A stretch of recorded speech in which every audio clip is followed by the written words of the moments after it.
Video sharing platform টিকটকের ক্রেতা কারা হতে যাচ্ছে আগামী 2 সপ্তাহের মধ্যে তা প্রকাশ করবেন মার্কিন প্রেসিডেন্ট ডোনাল্ড ট্রাম্প। স্থানীয় সময় রোববার মার্কিন গণমাধ্যম ফক্স নিউজকে দেয়া এক সাক্ষাৎকারে তিনি এই কথা বলেন।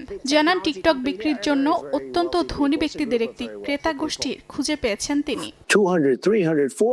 ট্রাম্প বলেন, এই চুক্তি কার্যকরের জন্য চীনা সরকারের অনুমোদন প্রয়োজন হতে পারে। এ বিষয়ে প্রেসিডেন্ট শি জিনপিং এর সম্মতি আশা করেন তিনি। এর আগে যুক্তরাষ্ট্রে টিকটকের কার্যক্রম বন্ধ বা বিক্রির জন্য নির্ধারিত সময়সীমা আগামী 17 সেপ্টেম্বর পর্যন্ত বাড়ান ট্রাম্প। নির্বাচনের সময় তরুণদের মধ্যে টিকটক তার জনপ্রিয়তা বাড়িয়েছে বলেও দাবি করেন তিনি।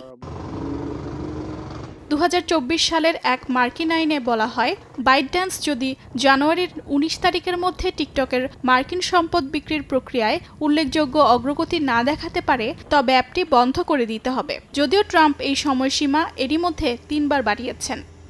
অর্জিতা শেহজিন, সময় সংবাদ।